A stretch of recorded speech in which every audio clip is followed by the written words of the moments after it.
கோதண்ட ஹஸ்தாய சந்தீகிருத சராயச்ச கண்டிதாகில தைத்தியாய ராமாயாபன் நிவாரணே. ராமன் நம் ஆபத்துக்கள் அனைத்தையும் போக்குகிறார். தன் கைகளில் ஏந்தி இருக்கும் கோதண்டத்தாலே ஆறாரோ அரக்கர்களை முடிப்பதோடு மட்டுமல்லாமல் நம்மிடையே விரோதியாக இருக்கும் அகங்காரம், மமகாரம், காமம், குரோதம் முதலான அனைவரையும் ஒழிக்கிறார். அவர்கள் கைகளில் பிடித்திருக்கும் அம்பு அதன் கூர்மையால் தான் நம் பாபங்கள் அனைத்தும் ஒழிய வேண்டும். ராமனை ஓரொரு திருத்தலத்திலும் சேவிக்க புறப்பட்ட நாம் பொன்விளைந்த களத்தூரில் கோதண்டராமரையும் பட்டாபிராமனையும் சேவித்துக் கொண்டோம். மூலவருடைய சன்னிதானத்துக்கு வெளியிலே மற்றொரு மூலவர் தெற்கு நோக்கி எழுந்தருளி உள்ளார். அவரே வேங்கட வரதர். அனைவருக்கும் அபயப்பிரதானம் பண்ணிக்கொண்டு எழுந்தருளி இருக்கிறார். அபய வேங்கட வரதனாகவே சேவை சாதிக்கிறார். மூலமூர்த்தி ரொம்ப பெரிய திருமேனி. இத்திருக்கோயிலை கட்டுவதற்காக மண்ணெடுக்க தோண்டிய போது இதற்குள் நான் இருக்கிறேன்னு பெருமான் அறிவித்தார். இன்றும் அங்கேயே எழுந்தருளி இருக்கிறார். எப்படி திருவரங்கத்தில் ரங்கநாத பெருமாள் தெற்கு நோக்கி சயன திருக்கோலத்தில் உள்ளாரோ, இவ்வூரில் வேங்கட வரதனாய் திருவேங்கடவனே தெற்கு நோக்கி நின்று கொண்டிருக்கிறார். இவருடைய உற்சவமூர்த்தி அத்தியாச்சரியமாக விளங்குகிறார்.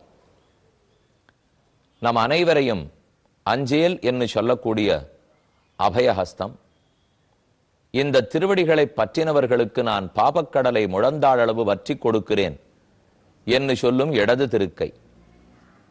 இங்கே ஒரு விசேஷம். மூலவர் ஆசன பத்மத்தின் மேலே எழுந்தருளி இருக்கவில்லை.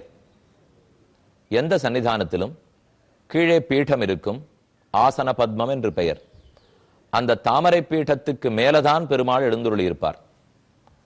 ஆனா இங்கு மூலமூர்த்தி பூமியிலேயே தரையோடு தரையாகவே எழுந்தருளி இருக்கிறார். அவருக்கு முன்னால் உற்சவமூர்த்தி. ஆச்சரியமான பெருமாள் உற்சவரை சேவித்துக் கொள்கிறோம். ஒரு திருக்கை ஆஹ்வான ஹஸ்தமாக நம்மை அழைப்பதாகவும் மற்றொரு திருக்கை கட்டிஹஸ்தமாக இடது தொடைக்கு மேலேயும் பிடித்திருக்கிறார். பகவான் புல்லாங்குழல் வாசிக்கிறான் என்றால் ஒரு ஆச்சாரியன் மூலம் உபதேசிக்கிறார்ங்கிறது பொருள். தானே பாடுவதை விடுத்து ஏன் ஒரு புல்லாங்குழலை எடுத்து வாசிக்க வேண்டும்? புல்லாங்குழல் என்றால் அதன் மூலம்தான் பெருமானுடைய கானம் வெளியே கேட்கும். அவர் பாடினால் கண்ணனே உபதேசிக்கிறா போலே. அவர் ஒரு புல்லாங்குழலை வாசித்தால் அது ஒரு குரு மூலமாக, ஆச்சாரியன் மூலமாக உபதேசிக்கிறா போலே. இந்த பெருமான் அபய வேங்கட வரதனுடைய தாயார் ரொம்ப ஆச்சரியமா தனிக்கோயிலே எழுந்தருளி இருக்கிறாள். பத்மாவதி தாயார். அமர்ந்த திருக்கோலத்தில் எழுந்தருளி இருக்கும் பத்மாவதி மூலவர், உற்சவர் ஆகியோரோடு காட்சி கொடுக்கிறாள். வேங்கடவன்னு சொன்னாலே ஒரு புறத்தில் பத்மாவதி தாயாரும் மற்றொரு புறத்தில் ஆண்டாளும் இருப்பார்கள். அன்னவயல் புதுவை ஆண்டாள் அரங்கற்கு பன்னு திருப்பாவை பல்பதியம் இந்நிசையால் பாடிக் கொடுத்தாள் நற்பாமாலை பூமாலை சூடிக் கொடுத்தாளைச் சொல்லு சூடிக் கொடுத்த சுடற்கொடியே தொல்பாவை பாடியருளவல்ல பல்வளையாய் நாடி நீ வேங்கடவர்க்கென்ன விதியென்ன இம்மாற்றம் நான் கடவா வண்ணமே நல்கு. ஆண்டாள் தான் திருவேங்கடமுடையான் ஸ்ரீனிவாசனுக்கே வாழ்க்கைப்பட வேண்டும்னு ஆசை கொண்டாள்.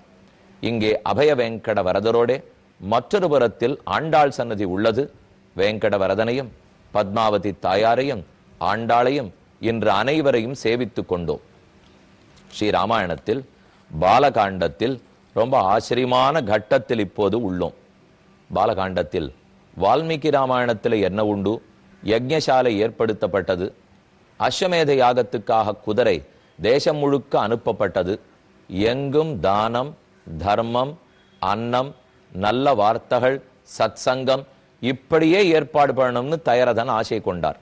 இதே விஷயத்தை கம்பர் ரொம்ப ஆச்சரியமா தெரிவிக்கிறார். திரு அவதார படலம், ராமன் அவதரித்தான்னு சொல்ல வந்த படலம். படலம் படலமாக கணக்குகள் எல்லாம் பல நாட்களுக்கு முன்பேயே உங்களிடத்தில் விண்ணப்பம் செய்தேன். திருவவதார படலத்தில் 29வது பாடல் இது முன் நிகழ்ந்த வண்ணம் என முனி இதயத்து எண்ணி மாதிரம் பொருத திண்டோள் மன்ன நீ வருந்தல் ஏழ் ஏழ் பூதலம் முழுதும் தாங்கும் புதல்வரை அளிக்கும் வேள்வி தீது அற முயலின் ஐய சிந்தை நோய் தீரும் என்றான். அதாவது சுமந்திரன் சனத்குமாரர் சொன்ன கதையெல்லாம் எடுத்துரைத்து, தயரதா நீ துயரம் கொள்ளாதே, உனக்கு ரொம்ப உயர்ந்த மக்கள் பிறக்கப் போகிறார்கள், இது முன் நிகழ்ந்த வண்ணம், இப்படித்தான் சனத்குமாரர் முன்னால் சொல்லி இருக்கிறார். முனி இதயத்து எண்ணி மாதிரம் பொருத திண்டோள் மன்ன, 8 திக்கையும் தோல் வலிமையாலே ஜெயித்திருக்கும் தயரதா நீ வருந்தல், நீ துயரம் கொள்ளாதே, 7 பூதலம் முழுதும் தாங்கும் புதல்வரை அளிக்கும் வேள்வி, 7 14 லோகங்கள், பூஹு புவஹா சுவஹா மகா ஜனஹா தபஹா சத்யம் அதல சுதல விதல ரசாதல தலாதல பாத்தாளம் முதலானவை, இந்த 14 லோகங்களையும் காக்க வல்ல ஓர் மைந்தன் உனக்கு பிறக்க போகிறான். அந்த மைந்தனை கொடுக்கும் வேள்வி தீது அற முயலின், அந்த வேள்வி குற்றமில்லாமல் செய்யப்பட வேண்டும். ஒரு சிறு இடைவெளி இருந்தாலும் பிள்ளை கிட்டாது. ஐய சிந்தை நோய் தீரும். அந்த வேள்வியை செய், மக்களை பெரு, உன்னுடைய கவலையெல்லாம் தொலைத்துக்கொள். வசிஷ்டன் கலைக்கோட்டு முனிவனை கொண்டு வேள்வி செய்ய வேண்டும் தொடங்குகிறார். அது 31ஆம் பாடலில் உள்ளது. மாசு அரு சுரர்களோடு மற்றுளோடு தமையும் ஈன்ற காசிபன் அருளும் மைந்தன் விபாண்டகன் கங்கை சூடும் ஈசனும் புகழ்ததற்கு ஒத்தோன் இருங்கலை பிறவும் எண்ணின் தேசுடை தந்தை ஒப்பான் திருவருள் புனைந்த மைந்தன். கஷ்யப முனிவர், அவர் ஈந்த மைந்தனாம் விபாண்டகர். விபாண்டகனுடைய பிள்ளைதான் ரிஷசிருங்கர். கலைக்கோடு ரிஷசிருங்கர், அதாவது கலைமான்னு சொல்றோம். கலைமானுக்கு தன்னுடைய தலையில இருக்கக்கூடிய கொம்பு போன்றது, அந்த கொம்பத்தான் ரிஷசிருங்கர்னு சொல்றார்கள். அதனாலதான் கலைக்கோட்டு முனிவர்னு இவருக்கு பெயர். முனிவர் அழைக்கப்பட்டார். உத்தாதபாதன் அருளி இருக்கும் ரோமபாதன், ரோமபாதனுடைய மகள் சாந்தா தேவி, சாந்தா தேவியினுடைய கைப்பிடித்த கணவர்தான் ரிஷசிருங்கர். கலைக்கோட்டு முனிவரின் வான் பிலிற்றும் என்றார். முனிவர் வந்தார், யாகத்தை தொடம்ப போகிறார். குதிரை அங்குமிங்கும் ஓடுவதற்கு தொடங்கிற்று. அதே வசிஷ்டாச்சாரியர் வேண்டிய வேள்வி இயற்றி மைந்தர பெறணுங்கிறதுக்காக 82வது பாடல் என்றலும் அரச நீ இரங்கல், இவ்வுலகு ஒன்றுமோ உலகம் ஈர் ஏழும் ஓம்பிடும் வன்திரல் மைந்தரை அளிக்கும் மா மகம் இன்று நீ இயற்றதற்கு எழுக ஈண்டு என்றான். முதல்ல ஓராண்டு காலத்துக்கு அஸ்வமேத யாகம் செய்யப்பட்டது. அதற்கு பிற்பாடு தயரதன் மறுபடியும் ரிஷியை வேண்டுகிறான்.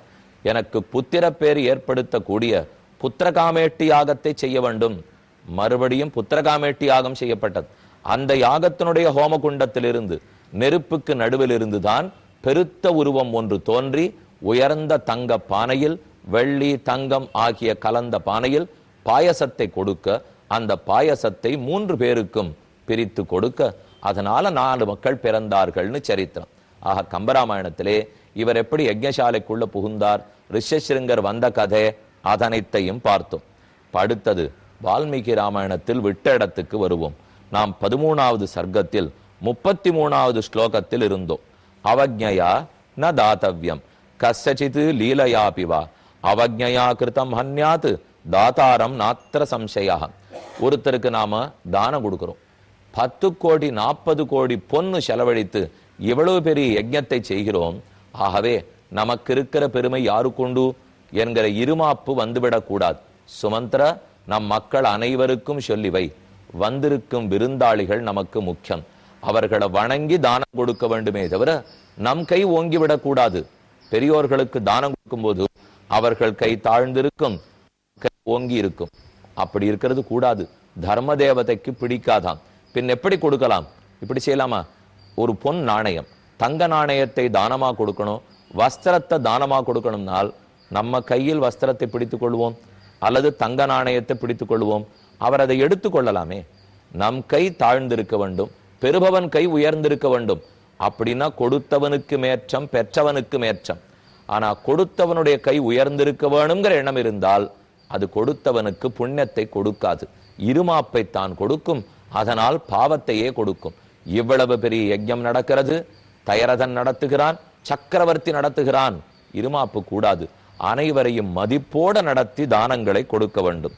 கடைசி ஸ்லோகம் யஜ்ஞவாடங்கதா சர்வே யதாசாஸ்திரம் யதாவிதி ஸ்ரீமான்ஸ்ச சகபத்னிபி ராஜா தீக்ஷாம் உபாவிஷத். ராஜா அரசன் தயரதன் விரதம் தீட்சை எடுத்துக் கொள்ளுகிறான். ஒரு யஜ்ஞமரணம் நாள் அதற்கு உறுதி கொள்ள வேண்டுமே. இனிமேல் இத்தனை நாட்களுக்கு க்ஷவரம் செய்து கொள்ள மாட்டோம், இத்தனை நாட்களுக்கு ஒருவேளை தான் உணவருந்துவோம், உப்பு போட்டதை சாப்பிட மாட்டோம், பாலில் சமைக்கப்பட்ட சோறுதான் உண்ணுவோம், அவ்வப்போது உடலில் வெண்ணெய் பூசிக்கொள்ள வேண்டும் என்றால் யஜ்ஞத்தின் போது செய்வோம், இன்னென்ன பேச்சு பேச மாட்டோம், கோபப்பட மாட்டோம், இதை போல நிறைய உறுதி எடுத்துக்கொள்ள வேண்டும். தயரதன் உறுதி எடுத்துக்கொண்டான். தன் 3 மனைவியரோடே யஜ்ஞசாலைக்குள்ளே புகுந்தான். அடுத்து 14வது சர்க்கம்.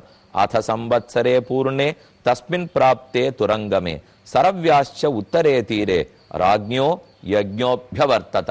ஓர் ஆண்டு குதிரை ஓடி முடித்து திரும்பி வந்தது.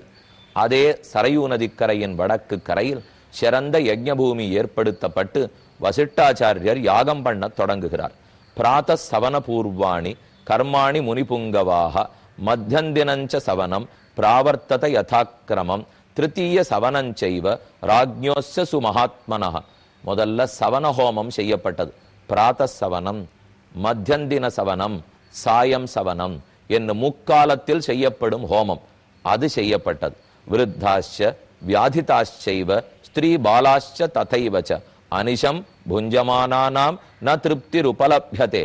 அங்கே நல்ல இளைஞர்கள் 10 பேர் செய்யக்கூடிய வேலையை ஒருத்தன் செய்ய முடியும். அப்படிப்பட்ட இளைஞர்களும் கூடியிருக்கா? இல்ல வயது பிசிக்கலி சேலஞ்சா இருந்தால் அவர்களுக்குன்னு ஒரு பார்க்கிங் ஸ்பேஸ் வேணும், பஸ் ஏறி இறங்கிறதுக்கு அவர்களால முடியணும், கோவிலுக்கு போனோம்னா படிக்கட்டு ஏற முடியாது, அதுக்காக வீல் சேர் வைக்கணும், எல்லாம் மெதுவா ஏற்பாடு பண்றோம் இல்லையா? தசரதன் அன்னைக்கே ஏற்பாடு பண்ணிவிட்டார். பெண்கள், சிறு குழந்தைகள், வயோதிகர்கள், வியாதி நோய்வாய்ப்பட்டவர்கள் இவர்கள் எல்லாருக்கும் ஏற்பாடு. யஜ்ஞசாலை நிர்மாணிக்கப்படுகிறது. 21 யூப ஸ்தம்பங்கள். ஒரு யஜ்ஞசாலை யஜ்ஞம் பண்ணக்கூடிய இடம், அந்த இடத்தை சுத்தி 21 ஸ்தம்பங்கள் நடுவார்கள். துவாவேவ தத்ர விஹிதௌ பாகுவ்யஸ்த பரிகிரஹௌ காரிதா சர்வ ஏவைதே சாஸ்திரஜ்ஞைஹி யஜ்ஞகோவிதைஹி ஏகவிம்சதி யூபாஸ்தே ஏகவிம்சத்யரத்னயஹ. ஒரு யஜ்ஞம் பண்ண வேணுமானால் அதுக்கு என்னென்ன சாஸ்திரம் உண்டு, என்ன அளவு கணக்கு, எத்தனை ஆழத்துல ஹோமகுண்டம் வைக்கணும், எத்தனை தூரத்துல யூபஸ்தம்பங்களை நட வேண்டும், என்ன மரத்துல பண்ண வேண்டும், எல்லாமே வழக்கம் உண்டு. வில்வ மரம், கருங்காலி மரம், புரச மரம், இந்த 3 மரத்தாலும் 6 யூபஸ்தம்பங்களாக 6 3 18 செய்யப்பட்டது. நறுவிலி மரத்தாலே 1 ஸ்தம்பம், தேவதாரு மரத்தாலே 2 ஸ்தம்பங்கள். நம் கைகளை விரித்தால் 2 கைகள் தொடுகிற அளவுக்கு இடைவெளி விட்டு 21 ஸ்தம்பங்கள் நாட்டப்பட்டன. அப்புறம் ஹோமகுண்டம். கருடஹ ருக்மபக்ஷோவை திரிகுணோ அஷ்டாதசாத்மகா நியுக்தாஸ்தத்ர பசவஹ தத்ததுத்திஷ்ய தெய்வதம் உரஹாஹ பக்ஷிணச்சைவ யதாசாஸ்திரம் பிரச்சோதிதாக. நடுவிலே ஹோமகுண்டம் ஒரு கருட பறவையை போல வளர்க்கப்பட்டது. 18 அடுக்குகள் கொண்டதாய் 18 அடுக்குகளில் எந்தெந்த தேவதைகளை ஆவாகனம் பண்ண வேண்டுமோ அது அத்தனை ஆவாகனம் பண்ணி ஹோமகுண்டமும் தயார் செய்யப்பட்டது. இனிமே வசிஷ்டாச்சாரியர் ஹோமம் யஜ்ஞம் பண்ணுவதற்கு துவங்குகிறார். எப்படி செய்தார், எப்படி தேவத்தை உருவாகி பாயசம் கொடுத்ததுன்னு பார்ப்போம்.